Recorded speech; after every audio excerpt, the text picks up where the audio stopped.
Everyone,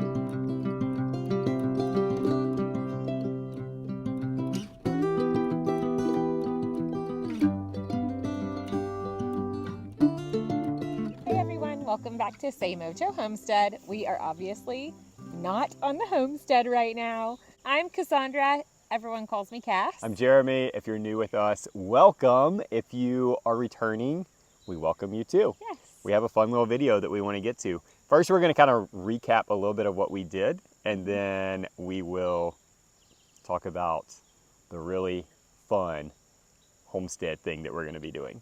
Yes. We decided to take a little end of the summer family vacation. We are staying at, it's called Asheville Glamping. Yes. And as you can see, that is our home for the week behind us. I love The it. kids love it. Yep. I don't know if you guys can see it in the video, but there's a slide in there. I mean, What's not to love about us? and check, this is like our front door view. Look at that. Beautiful.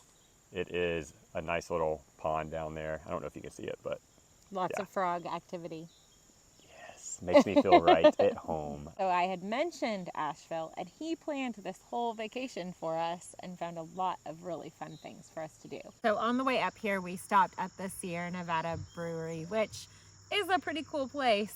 But for me, it was very, very cool to see because I grew up passing the original Sierra Nevada Brewery all the time in my hometown, Chico, California. The most amazing thing to me was the fact that this place was so self-sufficient. They really focused heavily on reusing the rainwater, and they reused all their CO2. Their main focus is sustainability. So that falls right in line with what we believe and what we want as well. Other thing that is really cool is that all in their restaurant, a lot of the food is farm to table. So we started out Sunday just hanging out downtown Asheville and just walking, exploring. Yeah. It was a lot of fun. Different than a lot of the cities that I've been to. Yeah. Just a ton of, I guess, eclectic life. Yes, it's It'd very be a really eclectic. good way of putting that. Asheville is kind of a hippie town. That's what I call it. If you're not familiar with Asheville, it's in the mountains, and it does draw a lot of kind of the earthy, natural people. The benefit of that is that a ton of restaurants here are farm to table. That's and what I was true just going to say, yeah. farm to table. Yes, so they advertise on a lot of their signage outside exactly what farms they source from. A lot of the coffee shops even source like local milk. So I have just loved seeing what we're eating is still Homestead. Yeah, it's still farm to table. Cooked by like very, very well-trained chefs. Yes. So a couple of places we went to, White Duck Taco, yes, excellent. So good. Biscuit Head, that's kind of like a go-to in Asheville if you're ever here. Yeah. I would say both of those are. And then also at Biltmore, which we did Biltmore on Monday. And what I love about Biltmore is even the restaurant, like they're big on the farm to table thing. Yes, yeah, and being self-sufficient. I love the fact that that was one of the main focuses on the design of Biltmore. Vanderbilt was very big on being self-sufficient and being self-sustainable, and you can see that all throughout. So you don't have to be poor to be a homesteader. No, but it was neat to see like all of those practices, the permaculture practices were put into all of the designs. As far as the land goes, the landscape designs and everything else. So that was definitely a cool thing for me. I was geeking out a little bit. But, you know, hey, it's cool. Yeah. They provided 100% of everything that they needed. And I just thought that was really cool. It was really cool. The other thing I liked about it was the kitchen area. I was like, oh my gosh. Homestead kitchens. I mean, I knew this, but it was really cool to see it in person. But like, homestead kitchens are just old kitchens. They had a whole canning room. A canning room. So, but that's not, I mean, yes, that was all homestead. We may have halfway intentionally kind of planned a lot of like homestead-based stuff in this vacation because that's who we are. Yeah. But what we're super excited about is what we're going to be doing tomorrow. If you followed us for any sort of time, you probably know that I am really big on foraging and being able to use what has already been growing on our property. So Jeremy is so amazing, and he found a foraging tour. Good morning, guys. So we are heading out for our fun foraging adventure. This is the one that Cass and I have been looking forward to. So one thing that is really cool is that you actually don't get the location until the night before. And that is because they go out and kind of scout out the day before to just make sure that there's a lot of stuff that's available and to find out where it is. So that is one thing that's pretty cool. I think also maybe to kind of keep it a little bit more secretive of where their locations are. But anyway, we're really excited. We got about a 30-minute drive ahead of us, and then we're gonna start this adventure. This plant is like a superfood, which is growing in our lawns. This has I mentioned it's like more nutritious than the vegetables I was trying to grow in the first place. This is 6 times the vitamin A of spinach. This is spice bush. It's a very spicy bush. It has a lot of spice and flavor to it, and also it can be used to reduce fever when it's in bloom. He was saying you can make a tea with it, or you can dry the little berries and grind them and turn them into a spice that you can use to flavor your food. We're learning that this is quickweed, which is everywhere, reseeds really fast. It's in the aster family, so you do have to watch out for that. And then there's Asiatic dayflower, which is this blue one. Both of these are really good. The quickweed kind of tastes like sunflowers, and this one, I don't know, it's kind of almost like a lettuce taste. So really, really mild, but excited. This is good practice, y'all. So use your briar. What are you eating? A leaf. And let's kind of brush leaf? the dirt off. Austin. Pores on the underside rather than gills. And turkey tail is famous, has been clinically researched, has really profound anti-cancer properties. It's been shown to boost the number of T cells, which are the white blood cells that seek and destroy cancer cells in our bodies. So in some parts of the world, it's like part of the standard course of treatment for chemo patients, I think in Japan and other places, to give them some form of turkey tail. This is a giant... Yeah, even if this was edible, this is no longer food. This is something that happens when people get sick from mushrooms. Often it's not from misidentification. It's from eating a mushroom that's not edible anymore because it's too far gone. Oh, it's edible. This is an edible coral mushroom. I found this at the base of an old pine tree, and this is a cauliflower mushroom. You can see how it got that name. And I really love this one. Often it grows, can be quite a bit larger. This is kind of a young one. It'll open up quite a bit, get maybe about that big.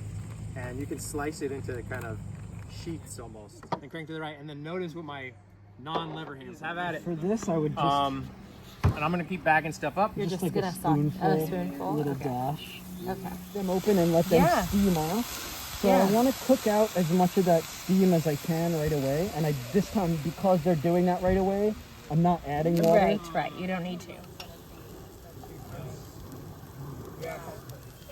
Nice healthy splat of butter.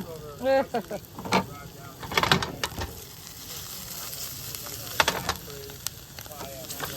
is ramp salt. So it's either wild onion or ramp salt. So if anybody would like to try a little taste, I can give you that. What is ramp salt? Ramps are like a wild onion. Oh, I know. Okay, yeah. They're native wild onion. Yeah. We have it in our Oniony yard. That's good. You should try it. It's wild onion salt. Ramp. It's okay. Yeah, this is sourwood leaf. Josiah, you see what I'm doing with my fingers here, with the hand that is not on the knife? I got my fingers tucked back, so I can't chop them. If I put my fingers out like that, I could chop my fingers. So I tucked my fingers back. Always. Okay, violet leaves are going in.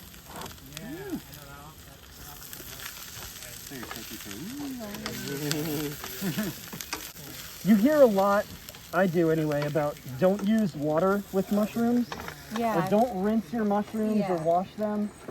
And there's like something to that. Like you definitely don't want to wash them and then put them away. Like if you're going to wash them, it should be right before you cook them. Okay. But I say don't be so afraid of water. Like cooking, you need, like right now, I'm going to use a little splash of water. Then the leaves. Just a little bit, you know? Yeah. Forget all that.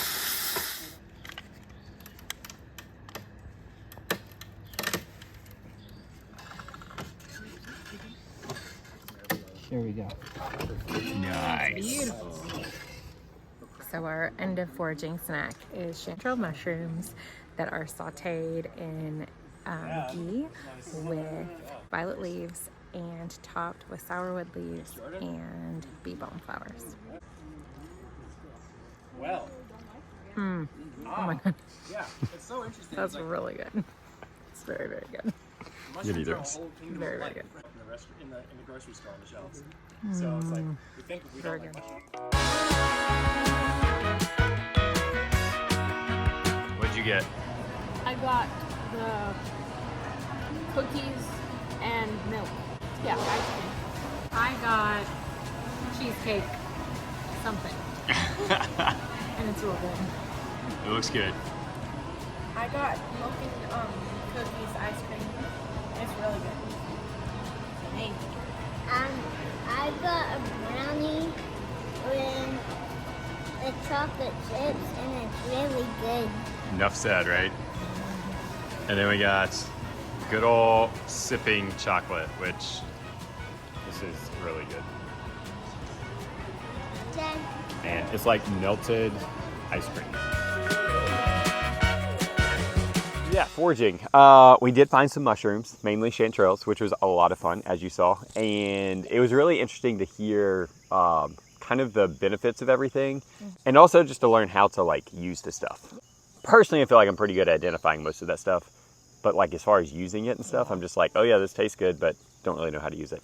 So that was really interesting to get the cooking section in there at the end. But I would say that the most interesting thing that I did learn was probably about the hostas. Now I knew hostas were edible, but I had never like tried it. But as a landscape designer, always putting it in designs for people and stuff like that, it's just really fascinating to me how much flavor they actually had, and I never knew it.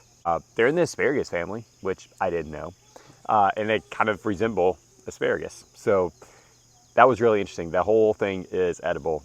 So what about you? What was the most interesting or fascinating thing to you? I think the most interesting thing was learning that you really should not be eating raw mushrooms at all. Even like store-bought small button mushrooms that people put on salads and stuff, your body isn't actually designed to process them raw, and you can build up toxicity, which was really interesting to me, especially since it's so widely done. Yeah. Now I've always heard that about wild mushrooms, but I Yeah. did not know that that applied the easy ones like that you find in the store. The guide assistant was a chef, and I got to cook with him. You saw that in the video, and it was just really neat hearing him talk about that aspect of foraging. So the one thing that I'm most excited about implementing that we took away from all of this is, I think it was the spice bush. Oh yeah. I knew about spice bush. I knew that it was something that kind of, Native Americans would use and stuff like that. But to hear all of the benefits, and also to be able to like taste the intensity of the flavor, I'm like, we're planting that somewhere. Yeah. We're getting that. Yeah. No, and we didn't even taste it ripe. We tasted the green berries, which aren't really used, but they were super citrusy, which I was really impressed with. But yeah, it's great medicinally as well. As Cass mentioned, like the flowers are used to help break a fever, and that's because apparently there's a lot of spice in it, and it actually raises your body temperature like a hot pepper would. Right. And so it can help break a fever. So I'm really curious about that one. And I'm going to throw in a bonus, the sweet birch. That was Never so knew. cool. Never knew. That was Sweet so birch, cool. guys, if you don't know, is obviously in the birch family, and it's really sweet, and it tastes like root beer. Yes. It's actually what birch beer is made out of. Yeah. But it tastes so much like root beer, and now I'm going to be like We're making scouting some out tea. out our land to see if we have any. Yeah. So the thing I'm really excited to implement when we get back was this experience gave me it kind of rekindled that desire to eat the weeds, so to speak. Like I've had that since we moved onto the property. I knew we had stuff growing there that we could eat, the wild edibles this kind of rekindled that fire that that's kind of been put out a little bit. Also, I did find chanterelles on our property a month ago, I think. And I was hesitant because I didn't know what they were, or I didn't know how to properly identify them. And now I know how to identify them and how to cook them in a way that my children will eat them. And I'm really excited about having that moving forward on our property, because there were some pretty nice sized ones back there in the woods. Yeah, I've seen them. Yeah. Cass is always so hesitant that I've never been able to pick them and risk it. No, yeah. he's not wrong. Smart. I've been very cautious. You definitely want to be cautious. Yeah. But yeah, and our kids loved them. the mushrooms. But you guys saw that. I mean, it was like gourmet meal straight out of a restaurant. Like, you would have never been able to tell just from the picture that we were out in the middle of a field. And that was prepared with everything that we found within the 30 minutes before doing that. So that was really neat. You can really get some nice fancy meals with just stuff that's growing in your backyard. That's awesome. Yeah. That's awesome. We are going to be taking our finds to a restaurant and letting them cook up something else for us as an appetizer, which, watch the weekend video. We'll do an update on that. I'm trying to get this video up before we'll be able to get that footage. Hope you guys found this informative and learned something about foraging, because this was a really fun, kind of informative, educational twist to our vacation. Yeah. So thanks for coming along with us. Hope you guys have a great week and be blessed.